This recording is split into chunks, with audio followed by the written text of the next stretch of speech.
Hey everyone, it's your boy Eric Blake. Welcome again to Hardballed Entertainment, and I'm doing another one of these bits, these reviews for the some of the great up-and-coming writers of ComicsGate and what they've done for us.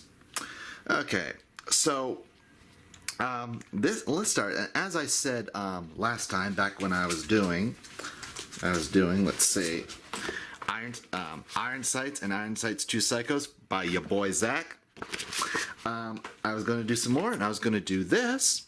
Now it's this Englewood, the director's cut, because anyone who knows me knows Mr. Snyder cut, DCU guy, and all that. Micah himself calls me, our guy from our DCU guy for the group. But yeah, director's cuts are my thing. I always go for the director's cut. Always. Oh. Now, anyway, for those of you who don't know what ComicsGate is, well, I gave a description of it for part of the in the description for the video for my Iron Sights review. But a quick little rundown is basically it is now the big indie comics scene, and you get this stuff online, and you can get it online. People like these indie creators, these indie writers and artists and all that. They get together, they make their own comics. And you can get them on Indiegogo. If you fund them on Indiegogo, you're financing the production of the comic, and therefore you're going to be getting it. Now, of course, now sadly there was a lot of there are these political attacks against it by the likes of Zoe Quinn, Gail Simone, some other folks that let's just say they're kind of wrong. But look, long story short, Micah Curtis, along with Richard, your boy Zach Meyer. Micah Curtis is one of the OG ComicsGate, one of the folks that was around from the very beginning, back in the day when ComicsGate was kind of following taking cue from Gamergate, and that it was created. It was a movement created against the partisanship, not just politics. That'll be important in a second. The whole partisanship of the indie game journalism scene and the indie comic scene. Hold on a second.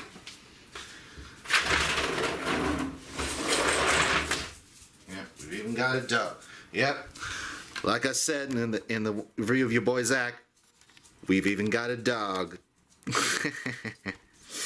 Buttercup. Anyway, yeah, Buttercup. What we read. Anyway, as far as where was I? Yes, Micah Curtis. Look, he was back in the day, early on, ComicsGate was basically taking cue from Gamergate, that it was created in response to how partisanship this whole thing had become, and especially in the case of Gamergate, it was gaming journalism had become super politicized and super partisanship, and to the point of pretty, let's just say, SJW woke scolds and so on.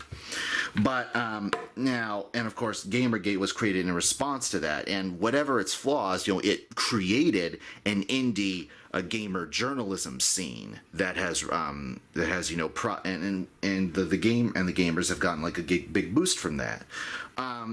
And again, there was a lot of faults to what happened. It wasn't as successful as it could have been, but there are some good things that came from it. Now with ComicsGate, again, it started out as essentially an indie comics reviews scene, where these new comic reviewers and all that, like Richard Meyer, your boy Zach, starts out on YouTube as a critic, as an indie comic critic. Micah Curtis, who is an indie comic critic, and so on. But when the certain conservative creators were kicked out of the big two under back when DC was being run by Dan Didiot and Jeff Johns. Sorry, Ethan, but You know it's true. But yeah, but Dan Didion, of course, in particular, of course, was like super partisan and basically booted out Ethan Van Sciver because Ethan was was on the right. He was openly on the right, and he was a Trump supporter and all that. So he was kicked out, even though Ethan helped make Rebirth as good as it was. Like, if it hadn't been for him, let's be honest, if Flash Rebirth and a Green Lantern Corps Rebirth, if it were just Jeff Johns, it would not have been good as it was. Be honest. Ethan helped make it what it was. But Ethan was booted out because, you're for Trump, you gotta get out of here. Blah, blah, blah, blah. Now, fortunately, with Jim Lee being the new big boss of DC, there's some good movements in line, y'all. Now, sadly, a lot of the OG ComicsGate folks are like saying, it's like all the layoffs, like that's just proof that DC is dying. No, it's just that DC is, the way I see it, it's just that DC under Jim Lee, DC is learning, is learning. It's learning, like, hey, what we need to do in order to survive. We need to, as far as Jim Lee's concerned, we need, at least as far what it's looking at for me, he needs to clear out what's left of, he needs to clear out the big parts of the old Dan Didio regime, if you will. He needs to clear things out. And why do I think this? Because of what Jim Lee said immediately after getting power. He says, don't worry, guys.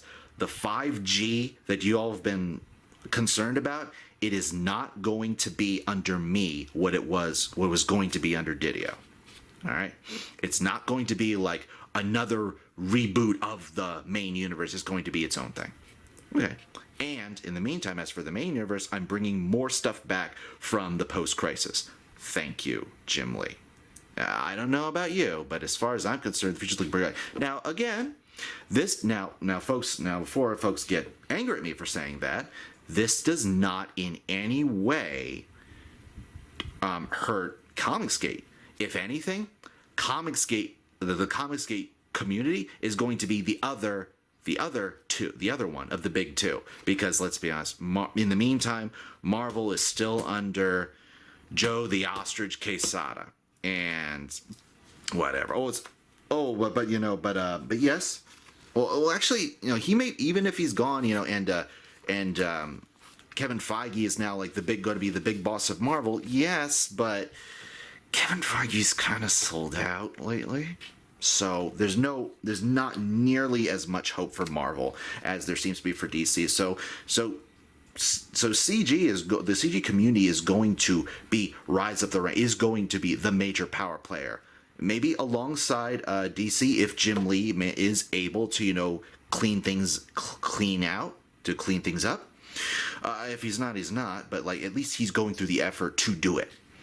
But anyway, but my point is, CG started out as just an indie comics review scene, but when Ethan Van Sciver and Chuck Dixon, the great Batman writer of the post-crisis era, the guy who gave us Bane, among other things, he also so the two of them were the major folks. Like, they came in and they took part in this indie scene and says, hey, let's create our own comics. And from that point on, it became not just the indie comics review scene, but first and foremost the indie comics scene on Indiegogo, all that good stuff. So with that out of the way, now, by the way, this video right here is actually my second draft of this review, because I was going off on tangents. That was going on for a very long time. Hopefully, it's not going to be that time. But anyway, in my review, so as for Micah Curtis in particular, for those of you who don't know, I have something of a good connection with Micah Curtis. In particular, of course, I'm a mod on his channels on YouTube, and you can find that on Micah and the Hat Man, his old channel, Micah Curtis, which still has some his older videos and all that, and his new channel, Sleeveless Comics, which is all about his indie comics the indie comics section of him, of his career, if you will, what he's doing. Now, so I'm a mod for those things, and also, Micah has been really helpful in helping me get my projects out in position, like how to get them in a position where they're going to be good. I could thank him, you know, for my links to other like big ComicsGate folks like Chief Justice Optimus, of course, and Preston Acevedo, and on all that good, and so many others that I've connected to, including Vinny Tartamella, those known as the King, a certain kind of king that, yeah. Anyway, like, yeah, this is like his City of Venus, Dead City. You know, even though this comic has been out for a while, sooner or later I got to do a review of this one. I really love it. Anyway. But Micah has been, like, he's had experience as, you know, a writer, you know, a nonfiction writer, well, for, you know, articles, you know, for political articles, and for, you know, game journalism and comics reviews. But as you know, but of course, as he's doing like several comics projects. This is one that he's writing, Englewood.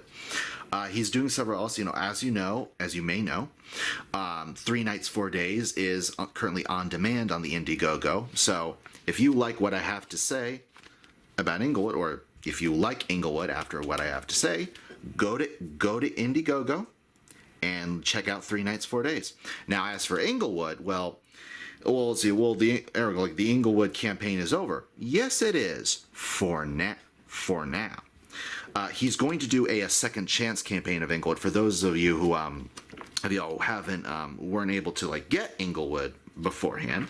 So hopefully, you know, like this review, my review here will help you know, make your decision as to whether or not, you know, this is something you'd want to check out. And if this is something you want to check out, then maybe a 3 Nights 4 Days would also be something you want to check out. And there's other stuff that's coming in, because I will say, Micah has been a good benefit to me. Has been so. Now, but before you get a hint, now don't worry, folks. I am still going to give this an honest review. Now, I will say this. There's a video that he's recently made about, you know, on his Sleepless Comics channel, where he's talking about. And it's a pretty long video, but it's because after he gets the important stuff out of the way, he and a friend of his, like, they go on and they talk, and it goes, and they just talk about whatever, you know, different stuff. But the first section of the video, like, I highly recommend the important stuff, and even where he talks about those of us in the chat, like, I asked him certain questions in the chat about writing, about the importance of writing, about like what's important, what to look for, what to look out for, if you will. But let me just say this out of the blue, like, a big part of my review right now is going to involve dialogue. Now, why do I bring this up? Well, those of you who in the ComicsGate community, especially in Micah's part of the ComicsGate community, those of you on the group chat and all that, you know that I am a stickler for dialogue, and of course, as you may know, I'm no real fan of the Star Wars prequels, although, look, I grew up with them as a kid, so, like, episodes 1 and 2 I'm kind of tolerant towards them, because, like, I can view them as kids' films, but Revenge of the Sith, I have nothing but contempt, really, for Revenge of the Sith. I've called it an idiot plot, and that's for a reason, and because the dialogue there, like, yes, there are moments in Attack of the Clones, for example, that are, like, arguably the worst moments of dialogue in all of Star Wars. But when it comes to the whole thing, Revenge of the Sith really takes the cake as far as I'm concerned. Now, here's the thing. Let me get this out of the way. Obviously, as some of you who have, like, if you've read some of the group chats and all that, if you're involved in some of the chats for Micah's vids and all that, you know that I have, you know, come into clash with certain folks, or if you've been on the Discord, you know, I've come into clash with some folks about just how important the quality of dialogue is. Well, let me give you some evidence. Here's the credibility. Aristotle's Poetics, writing dialogue for scripts. And Robert McKee, the guy who did the book Story, the great book Story, and also did a book on dialogue. But anyway, here's the thing. Let me get this straight. Let me straighten this out. Is dialogue for me the only important determining factor for the quality of a story, whether it's a comic or a movie or TV or book or whatever. No, it's not. Not the only one. But it is a very important one.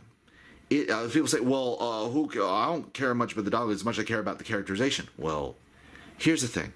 Dialogue, the quality of dialogue is a vital part of characterization.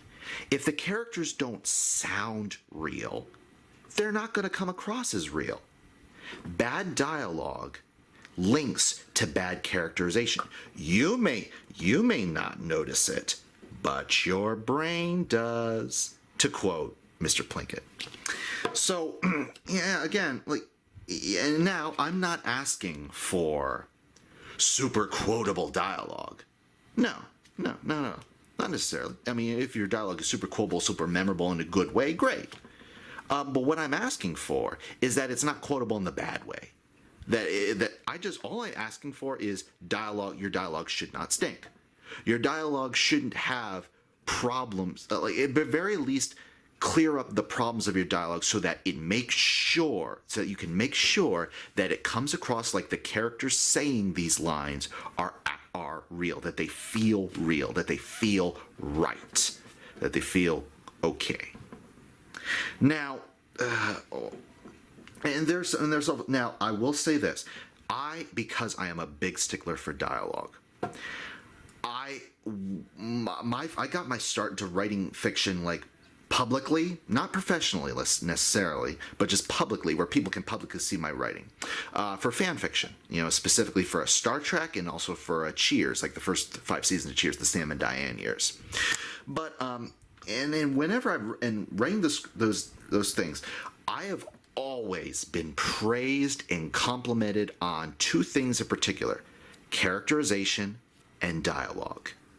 And from that is what has linked in my head. Looking at this is there is a link between the two. Now, as I told Micah in one of his live streams, I will say this, I've always been praised for my characterization and dialogue, but I feel like my weakness is a tight plot. My plot's really tight. Well, because I'm such a character-focused, character-centered writer, my stories are often either they're going to be short character pieces, or they're going to be, if it's a full-on plot, it's going to be kind of long. It's going to be kind of long-winded, or at least there's going to be a slow burn. Not necessarily long is a slow burn. And so as a result, I remember when I was discussing with him on the Discord, I was like, look, I would love some advice on how to avoid the danger that you often talk about in your comic reviews, decompression, because Bendis.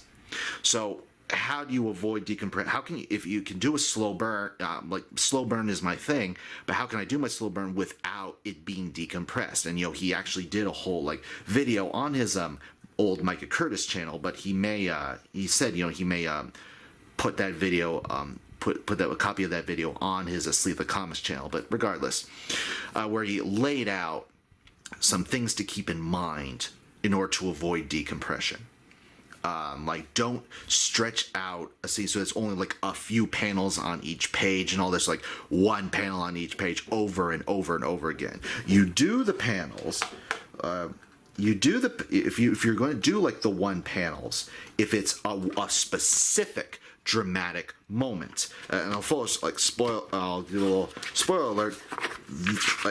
This moment, right here at the beginning of Englewood, the second page, boom. One, the introduction of it. Now, I love just how this is done. It's not the big one panel page is not the first page, it's the second page, because the impact of a single of a one panel page will be at its best if you don't see it until you turn the page. Boom, there he is. Or let's see. You see again, comics are going the other way, set up, and then boom. There you go. That's how you do it. And again, boom. That's how you do it. So so here's like a little spoiler, a little bit of spoilers, but a little lead into like the comic that I'm working for. My first indie comic project, Luminar. My as you know, for those who don't, is a noir meets vampire gothic romance, and this is like page 4 again. Look at my notes here. My notes from my artist Neela, who again I must really thank Micah and Micah and the whole crew for introducing some great artists to me. So I have like a good artist in waiting for each of my projects right now, for nearly each of my projects, or all my projects that I've announced that I want to do. I have artists who are interested and are game for all the comic projects that I've announced that I want to do, that I'm willing to do. Now, I have a couple others in line, but it's like, but Neela Possessed in particular, and she's of course also been like a great help to me, helping me organize exactly what my issue 1 is going to be, what it's going to have, and we're working on it. We're hammering it out. But look at this. You see, but while I've been talking, look at this. This is like my page 4. I want a panel 1 full page. Full impact requires it's revealed with the turn of the page. Of course, just a little note. And this is the introduction to my female lead. I have 2 leads. I have a guy who's like a hardboiled detective, but with a specialty in cases dealing with the what might consider to be unnatural. But this is like the female lead, who's a potential lady vampire, but that's a mystery in the opening pages, in the opening storyline, as to whether she is or not. She shows up at a crime scene. She's essentially like he's the hard-boiled detective, the private eye. She's the glamorous femme fatale, if you will. So the question is, for this opening mystery, is Catherine good or bad? And so on. Is she a vampire or not? And if she's a vampire, is she a bad guy? Is she a Nosferatu? Or is she a good guy vampire? A Luminar, if you will. But anyway, this is the big intro for her. And by the way, you may notice, long flowing red hair, blue eyes, and a cute upswept nose. One guess as to who. I'm not going to say anything because, all I'll just say is that, you can use certain individuals as the models for characters, as long as you don't really emphasize, oh, it's this person, because you don't want to do a copyright, use a likeness without permission, but it's based off of it, let's say. Now but you can say gorgeous youthful woman with long flowing hair and so on, dressed to the nines. It's my description of it, and it's one thing. And I have specifics on the dress and her look and all that, because I remember Neela was asking me, okay, what do you do? Okay, what look do you want? What standard look do you want? Okay, so but again, we'll notice Catherine is may I come in? So it's a bang right there. Now, let me also help further my really establish and ground down my credibility as far as dialogue is concerned. Yes, I am a stickler for dialogue. I am also a stickler for dialogue for myself, and that is a must. And here's the thing. Now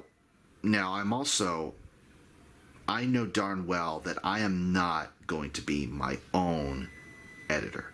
I can't be, as Micah has pointed out. You can't do that. You can't risk doing that. You're going to need the perspective from other folks, and I fully intend to. I've asked, Micah's sidekick, the Hat Man, his partner in crime, the Hat Man, if he's be interested in doing it. He said, "Well, yeah, but I'm going to need when I have the time, when I'm currently working on some projects. So, but when I do, okay, hope so. Thank you, Hat Man." And also, an editor, a good friend of mine, editor that's a friend of mine is Faith Moore. And for those of you who don't know that, Faith Moore is the author, this baby right here, Saving Cinderella. and master expert on all things Disney Princess, and she also has her channel on YouTube, Faith Moore, and her shows Princess State of Mind. I highly recommend it. She is, by the way, and for those of you who don't know, she is the daughter of Andrew Klavan, Supreme Overlord Klavan, King of the Multiverse. And and she and I have talked a lot. She's had me on the show quite a few times. But you know, she's one thing that she does is she does some editing. So I asked her for some advice. And she went on Twitter for this like fun little thing.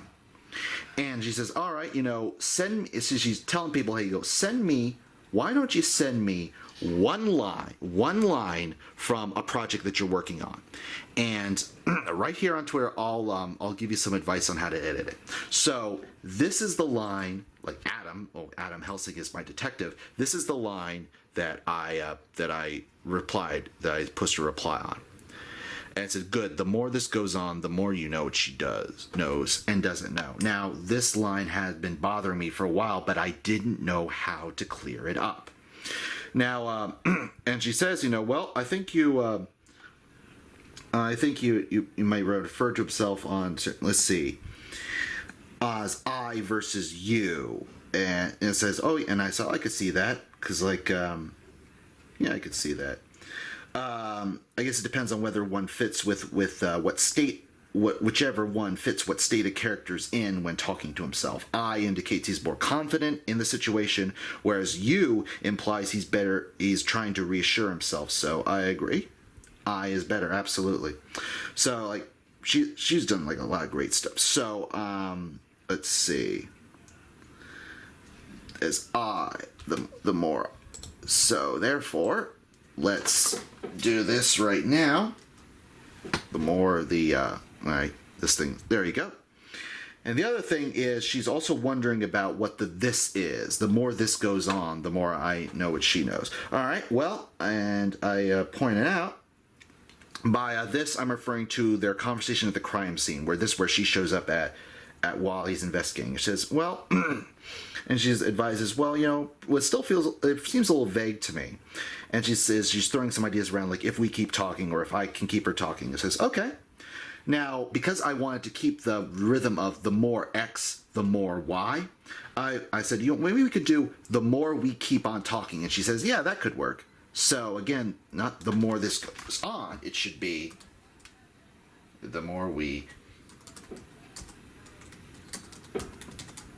keep on talking. Now, but the thing is, the main thing that I had an issue with was my saying no or no's 3 times. And then she was, now, I said, I did the first no because of the common phrase of I know what you know, or you don't know what I know, that sort of thing. But the thing is, I needed like the addition of and doesn't know as a bit of a way, because they're having a verbal game, a mind game, if you will. And the thing is, like, if I'm saying no or no's 3 times, it almost comes across like Detective Helsing looks like he's insecure or whatever. So, so the thing is, so which one should I pick, Faith, and which one should I discard? And she said, well, she would recommend most of all getting rid of the first one. Let's see. Getting rid of the first one because, you know, because no, she says, she feels like the no or doesn't know line at the end gives the whole thing a sort of noirish vibe, which she wants to leave, and therefore you change the other one. It says, oh, thank you. I thank you so much. Now it says, if I could bounce, so I says, well, if I could bounce the possibility off of you, what if the no I took out was the last one? Well, she doesn't really care for that one, but it's like, all right. So, the question is, I know what you don't know. No, or does it? So the question then becomes, what do I, the more you know what she knows and doesn't, well, I can't do that. So, let's see. How do I get the exact same meaning otherwise? Okay. Replace it with find. The more I find, the more I can find out. All right. So, well, she says, I think no, you could replace it with find.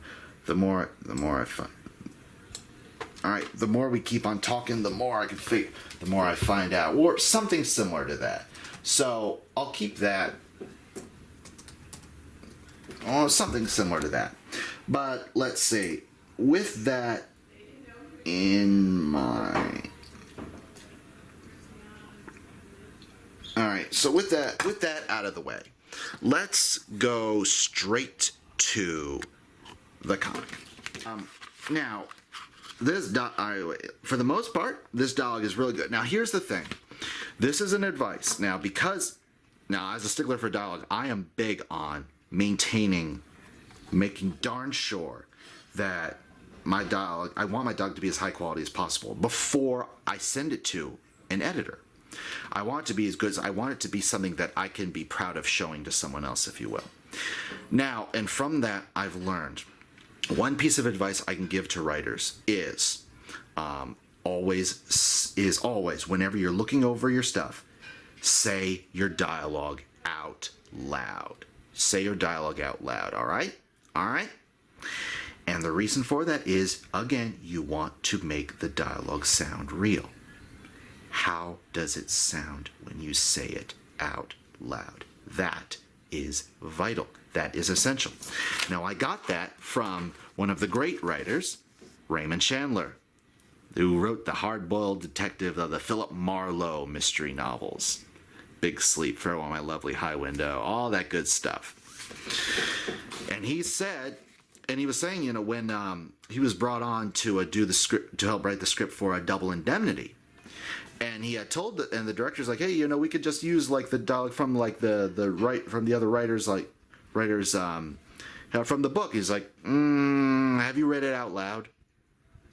Oh, okay. So like he had like a script. They had their script girl come in, read it out loud, and like, oh, great. We do need to rewrite these things. It's like, yep. So we did. Now, when you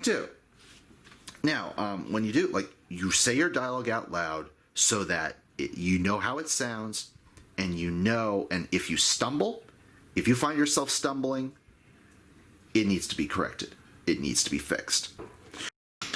Okay, now let's focus on the actual review of this thing. Yeah. All right.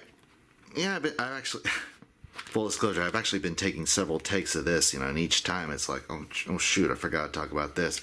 Well, hopefully, this take, it'll be my full take, if you will. I'll be able to see the whole darn thing. I'll have reviewed the whole darn thing as I needed to. All right. Now, first of all, let me say one reason that the director's cut is better is it has bonus features, if you will. In this case, like this foreword here where Micah talks about, what inspired him to get involved in actually making comics in the first place, talks about his inspiration from Stan Lee in particular. Really good stuff, and I highly recommend. And here's hoping that, hey Micah, you're listening. Here's hoping that with your Second Chance campaign that you have the director's cut. Yeah. Now, granted, folks, the cover of the Second Chance campaign will be different than over here than this, but regardless, here's to the director's cut. I personally, because like this stuff is really to be appreciated, and is really to be appreciated. Good stuff. Now I won't really get, and I'm gonna try my best not to spoil anything because like, well, some cliffhangers and all that. But I'll just say this: one thing that Micah has been, talked about. He talked about in a recent video of his is the importance of, hey, if you're going to have an action scene, well, action without proper setup, without proper story, if you will, is a very boring thing. It's just dull. You're just looking at stuff blown up, but you have no emotional impact. There's no emotional stake, no actual stakes that you can feel if it's just action for the sake of action, and he's dead right about that. And as far as he's concerned, look, if you're going to have an action scene, you better have setup. You cannot just begin with action. There has to be some kind of setup, some kind of dialogue or some kind of dialogue and characterization, if you will, that really sets it up properly so that when you see what's going on, you get it. Now I have, for the opening for Luminar, I have this action. I have an action scene, but it starts at the second page, and at the very beginning it's Detective Adam Helsing is kind of is narrating, and he's kind of setting up who he is.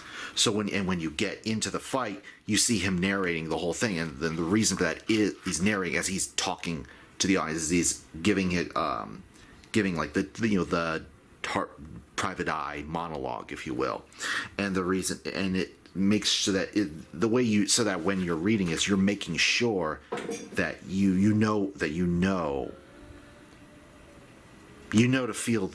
can feel the connections involved that whether you're supposed to be feeling.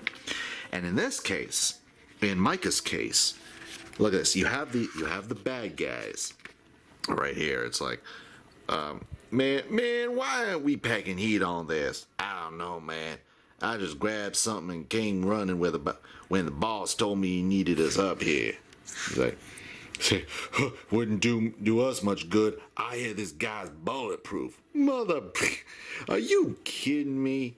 Ain't no man bulletproof. And the guy, now, okay, now, as I was saying, I've been saying this a lot. The best thing to do when you're revising your dialogue is when you're looking over your script, always read the dialogue out loud. Always read it out loud. Why? Because remember what I said. In order for your characterization to be intact and be preserved and be good, the characters have to come off as real. And in order for the characters to come across as real, what they say has to come across as real. So when you so reading your dialogue out loud helps you detect whether or not what your characters are saying comes off as real, whether or not it feels real. And if something doesn't sound right, there's a problem and it needs to be addressed. If you stumble over the dialogue, you so much as stumble over it, that needs to be addressed. Dialogue needs flow, unless there's a specific reason for dialogue not having flow. Maybe the character stutters or whatever. But even then, it has to come across as real. And this is a good example. I mean, now, I guess the question is, why are they over talking? Well, not necessarily, because if he's jittering, it's like I about this guy. People in Englewood started calling him the Saint. Dude's got on it too. Saint of Englewood. He goes around dealers, gangs, you name it. He breaks fools and just leaves them for the 5-0 to clean up. We gotta rush him. Only shot we got. Let's go. And then of course, boom. Full panel. Yeah. Good. I hope there was more of you. Yeah, good stuff right here. Now, I don't want to read too much because, like skimming pages for the copyright gods and all that. And also because I want you, if I like this so much, I want you guys, if you're enjoying, I want you guys to buy it instead of just, you read the whole thing. Well, it's just, but anyway, just this monologue is, you have two options. Option one. You can go back down those stairs and tell your boss to get up here and fight. I'm tired of these appetizers. I want the main course. Option two, I'll make a meal out of you like I did out of every two-bit gangster the prophet sent after me. So what's it gonna be? Now, I will say this. I remember when Micah did his reaction video to Zack Snyder's official announcement that yes, the Snyder Cut was coming. It's going to be released. He did do these little shots, if you will, obligatory shots. The Batman flick sucks and all that good stuff. So I had a nice little bit of paper, a little, if you see this, you gotta love the look on his face when I put in the group, in the chat, and he read it out loud, says, hey, Micah, I'll say this, Englewood is great. It's it's very Snyder-esque. The look on his face. Okay, I'm sorry. I should be glowing that much. But look, here's the thing. This is why I bring it up. In all seriousness, folks, and for those of you in the Snyder Cut community with me, or is like wondering, well, does he not like Snyder? Well, here's the thing. Micah is critical of some of the things that Zack Snyder has done with the DCU, but he does like and respect and praise him for other things. Like, he is strongly praised Zack for, like, in Man of Steel, like, for Clark Kent's characterization in Man of Steel, like, as a Christian Midwestern American guy who he goes to the minister for advice and all that. Like, he is a guy. Like, whether or not he's symbolically a Christ figure, he doesn't see himself as that. He sees himself as an American guy, as a good old as an American boy, a good man, an American guy. So, and Zack really goes into that. He really like fits that. Now he doesn't like Batfleck. He doesn't like Ezra Miller, and yada yada yada. But he is. I will say, I'm working on him. I'll just say this, like before, like I gave him like, a payment to like to see and give a review of Batman v Superman Ultimate Edition. Before he saw the Ultimate Edition, he said that Batfleck's had a very bad fashion sense. But then he saw it again. But then not again. He finally saw the Ultimate Edition, and he said, I don't like Batfleck at all, but he does have good fashion sense, I admit. And as he said, it's the fashion sense that Micah himself is engaging in right now, like the all black and all that. So make of that what you will. Like I said, I'm working on it. But anyway, but the point is, why am I bringing up Zack? Because this action here. Now, as anyone who knows me has been looking at Zack knows, his typical style with action scenes is a bit of a quick slow-mo, quick slow-mo, quick slow-mo. And it's like, and honestly, 1, 2, 3, 4, 5, 6, just right here, I could just so imagine that being what happens. Like boom, boom, boom, like boom, boom, boom, right here. So this whole thing. Now, oh, by the way, again, turn the page. Boom.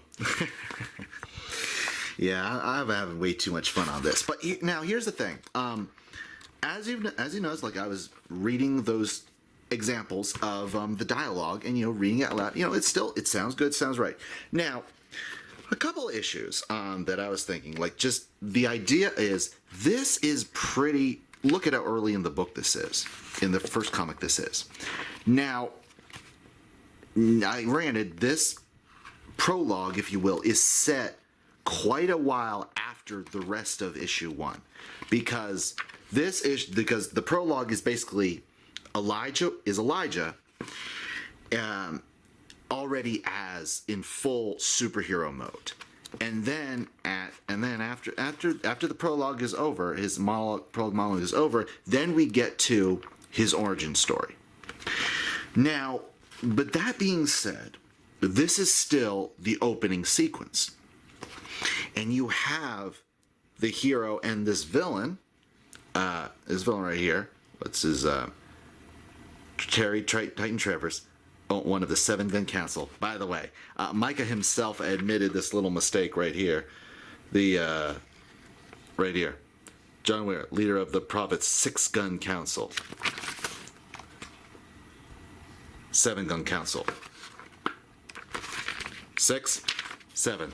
6, 7. Now he himself admitted, that was a screw up, but it's 7-gun council is what we should know. But anyway, here we have a hero and a villain, and they're giving monologues to each other before they fight. Now, that is an acceptable, appropriate trope for the final battle.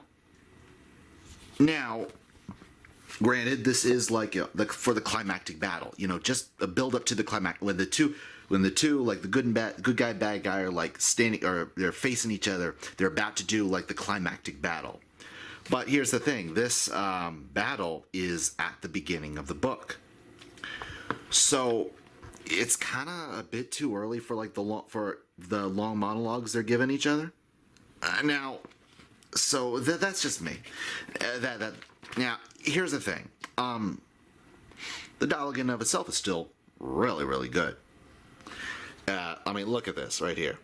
Like, Englewood ain't never been, like he says, like, been looking forward to this, big man. One way or another, I'm cleaning you out of Englewood and shutting you down. Englewood ain't never been clean, son. Ever since I was young, it's been hunger and hustle. Then here comes some fool in fancy armor and a cross on his back wanting to play superhero. This ain't the comics, boy. Now, this line is perhaps a little inevitable, a bit of the inevitable joke, saying this ain't the comics in a comic, but still, great stuff. Some cliches are cliches for a reason, because they're good. Anyway, it's like there's a cycle in Chicago. A crooked man with a crooked crown rises up and plays off the misery of everyone else for his own benefit. Rinse, repeat, ever since Capone. No more, not in my city. You ain't the first, kid. You won't be the last. What you gonna do? Take down each gangster by gangster? With pleasure. Now, again, it's just the whole, like, yeah, the speechifying is good stuff. If there's been, to invoke Micah himself, like if there's build up to it, I would say, like, if we've seen these two in action, if you will, but instead of like, we just introduce this bad guy and they're speechifying to each other. Yeah, okay, already? Well, a little early, don't you think? Now, here's the thing about, I said, like, just as far as I'm concerned. Now, the dialogue is still good. The dialogue is good. And as far as the issue is just method, just different styles. Now, obviously, I wouldn't do the speeches. I wouldn't do like the big speeches, if you will, until later on, until there's been a good amount of setup of these two characters. But that's just me.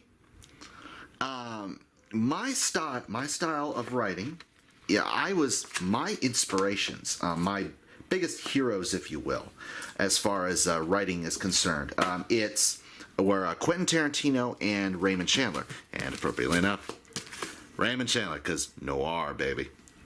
Philip Marlowe, Private Eye, all that good stuff. But the thing is, it's not necessarily that my style is just imitation of the two of them, because they're a bit different themselves. It was just that I've been inspired by them, but style is different. Now, my style, as opposed to Chris Terrio, for example, screenwriter Chris Terrio, for example, is there's going to be a bunch of differences there. Like, for example, if Zack Snyder had hired me to write Batman v Superman and Justice League, it would be the dialogue and maybe arguably, like, the scenes and all that would be different than what Terrio did. But I admire Terrio. Terrio was great. I am not saying in any way that I'm somehow better than the Oscar winner Chris Terrio. Just goes to show. But really, it's just now. That being said, while I'm going to have the disclaimer of, look, because my style is different than yours, it's not like I'm saying do it my way or the highway. It's just that there are certain rules, regardless of style, that I want to address. Oh, by the way, back to the action scenes, and again, quick slow mo, quick slow mo, quick slow mo. Good stuff. Now, here's the other and I'll be honest, this is the only other issue, dialogue-wise, that I have in this book. And it's pretty small. And like the whole, like, the hero villain speeches in the opening sequence of the book. This is just a little thing, but here's the thing. I'm sure, like, those of you who do appreciate the importance of dialogue quality in a book, in a story, in a book, movie, TV show, whatever. You are aware of the issue of forced dialogue. Never, like, it's where like the characters are giving lines, and it's painfully clear that the only reason they're saying those lines is for the audience to know something. But and even though, like, the characters are supposedly talking to each other, sure doesn't sound like that, again, based on the wording, based on the dialogue. Forced dialogue is a very dangerous thing, and as far as I'm concerned, it is a no-no. Now, I will say this, just ahead of time. Don't worry, Micah. Sometimes, writers will go to a spot where it's like, okay, the audience has to know something, but how do I do it without it being forced? Without having characters force themselves, like the whole as you know trope. Well, if it's as you know, if we know, then why are you telling me? Well, maybe, you could work it in some way that it's, you're just, it's just like, I need to remind you of this since, just to make sure your mind's in the right place, mister. Something like that. But, again, exposition dialogue is a very risky tool. And if you're going to, yes, as a writer, you got to do it. But when you do it, you have to be very careful that it isn't forced. And you have to constantly question yourself and ask yourself, how good is it really? How can this really pass? And really, it is a very common issue. And it is something that I see a lot. It is perhaps the most common mistake possible in a dialogue issue. It is the most possible issue in dialogue. But it is something that, for the most part, can be easily fixed, which is why I often find it frustrating. But oftentimes it is something that you're not really sure how to fix. And dare I say it, this is an instance where Micah is dead on right. This is why you make darn sure that you have someone who will edit for you, who will be your editor. You will need an official editor. Now, even, again, someone, taking Micah's advice, someone like me who is a stickler for dialogue, and as such will be a perfectionist for his own dialogue, still, I can't just take that and say, well, I can edit for myself. I acknowledge my own shortcomings, especially as far as a good tight plot. But yeah, but also even if I am a stickler for dialogue, I will still often feel like I need help, whether it's from Faith Moore or Alex the Hat Man Baldwin, or whoever. I'm going to need some assistance. Like, okay, this dialogue does not ring true. This dialogue has an issue. How do I deal with it? I don't know. How do I deal with it? But so with that in mind, now here's the moments. Here's the forced moments right here.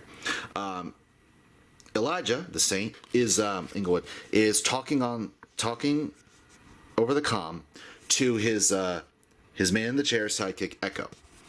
Now, and Echo says this line right here: "You got it, boss. I'll move the transport van behind the building." Da da da da da.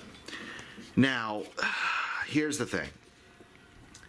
I can understand a character, the Echo, saying, "I'll move the transport van," if our heroes are using more than one vehicle in this situation. So, or if they have access to two vehicles, or if they could use more than one vehicle in this situation.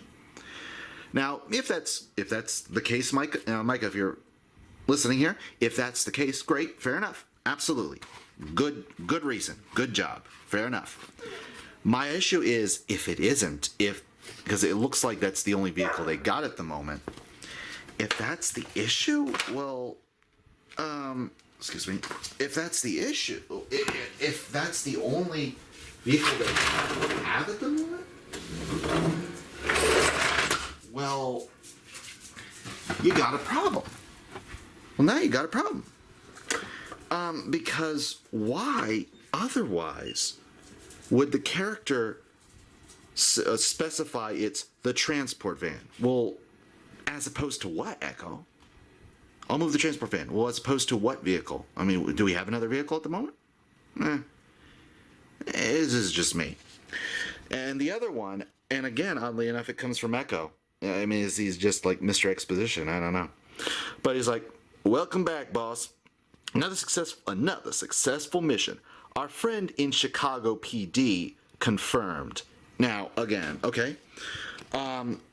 It isn't just, it will, again, now, I understand, specifying what friend it is, because I'm sure as you're concerned, we probably have a bunch of friends. So which friend? Well, Chicago PD. Now, why Chicago PD? I'm going to assume that there isn't more than one police force in Chicago, right? Well, just me. If just me, I would have the line, our friend in the force. Our friend in the force confirmed. Now, again, say it out loud. Think of the dial. Listen how it sounds. Listen how it sounds and the flow. Welcome back, boss. Another successful mission. Our friend in the force confirmed there's vehicles on their way. Maybe a minute out. I'll get us going. See, right there. I think it flows better. I think our friend in Chicago PD. Well, again, and it's just, why is he specifying the Chicago PD? Now, of course, obviously, if this were set in New York, you could say NYPD, no problem, because, catchphrase. Our friend in our NYPD friend. But in this case, it would be our friend in NYPD would be our NYPD friend. Or, it flows better than our Chicago PD friend. Maybe. So again, flow is everything. How it sounds, and why is the character saying giving these details to the other character who presumably already knows. But again, just little things, and the fact that those three things, like those two moments right here, and just the long monologues, as far as I think, I believe it's like pretty early, a bit too early to do these hero villain monologue exchange, but regardless. But the fact that those are like my only 3 dialogue issues with this book, it should really tell you something. And again, stickler for dialogue. I'm, I guess, the equivalent to a grammar Nazi, but I'm a dialogue hound, if you will. I could stiff it. And as you say, like, whether or not, I don't care if you're George Lucas or whoever, or Ryan Johnson, whatever. Your dialogue stinks. I will not be impressed. And if you don't care, if you don't give a darn about dialogue, if you shrug off dialogue, if you're one of those folks that shrugs off dialogue, who like defends the prequels or whatever by shrugging off the importance of dialogue and saying it's no big deal, well, then I'm not going to trust your writing. I'm certainly not going to buy your writing. I may borrow it from the library or whatever, but I'm not going to buy. I'm not going to spend money on it. I spend money on one reason that I felt perfectly okay spending money on this. Micah agrees with me, for the record. Well, but Eric, he disagrees with you on the DCU. And what's that got to do with dialogue, dude? Anyway, so that was the prologue, and you see, like, now we cut back to before all this started, where he's just retired, where Elijah's just retired from an NYPD. You see Chicago's own, let's see, Elijah the Truth Wallace, right here.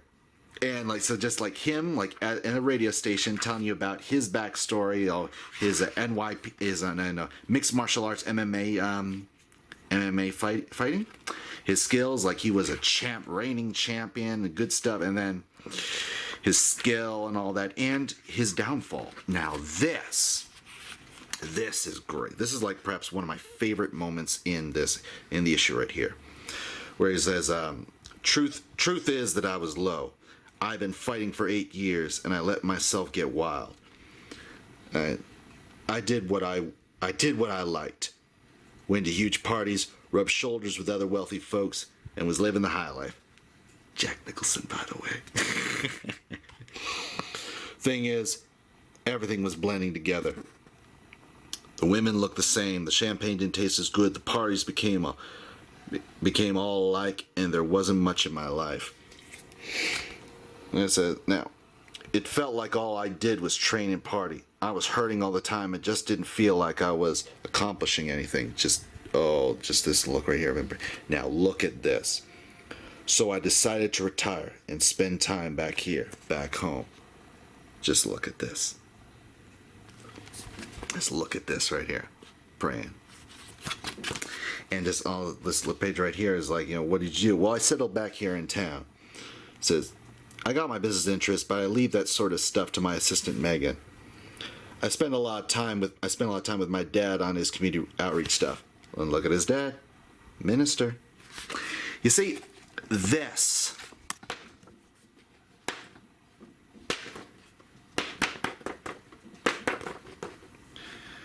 C.S. Lewis said that we don't need more Christian novelists. We need more novelists who are Christian. This is a great example of exactly what C.S. Lewis said we needed. The spirituality here is not forced. It's not driven in there in any way. No preaching, no speechifying. This is just, you look at this and you know what's going on. You know the value of this. Value, yeah. Very, very good stuff. This is how it should be done. This is how you affect the culture for the better, in a way that people will take part in, will eagerly take and accept, and come to our side. Kind of evangelism, if you will, when you really get down to it, how it's done. Now, anyway, him at the gym. Oh. Angelica Bell, otherwise known as Kim Possible with a pixie cut.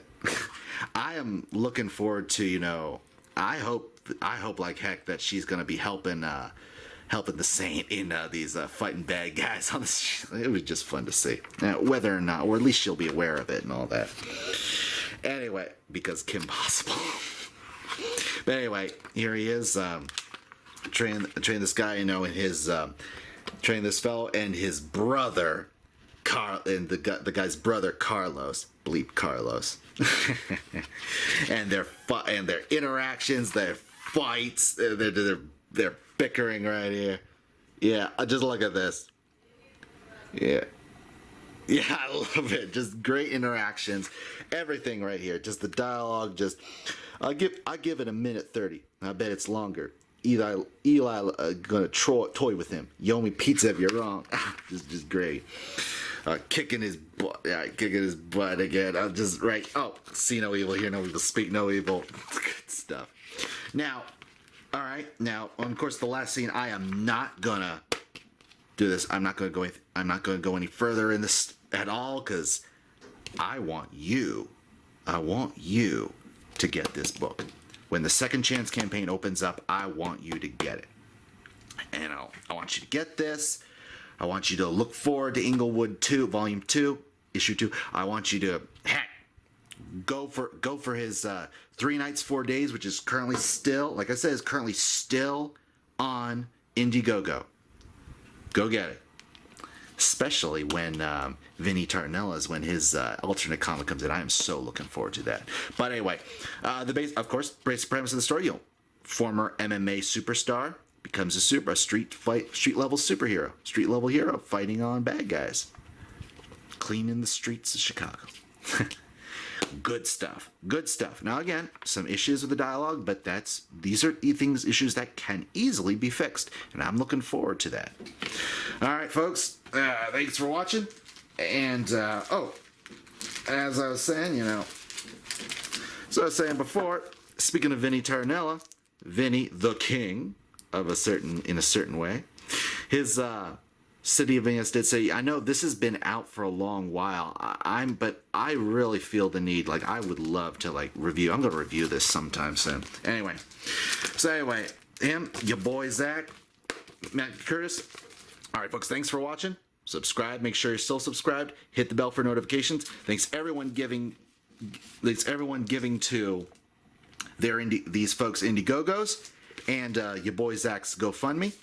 You're supporting original content, and your boy Zach's case, an original lawsuit, defend himself against bad guys trying to do some political attacks against him, which is nonsense. But yeah, we gotta defend. We gotta protect our own against this nonsense. Anyway, and when I get Luminar out and all my other future products, thanks everyone giving to the Indiegogo. So here's to next time. I hope you enjoy this. I hope you're enjoying what you now know about this enough to support it. All right, folks, and I'll see you next time. Adios and Deus Volt. Bye.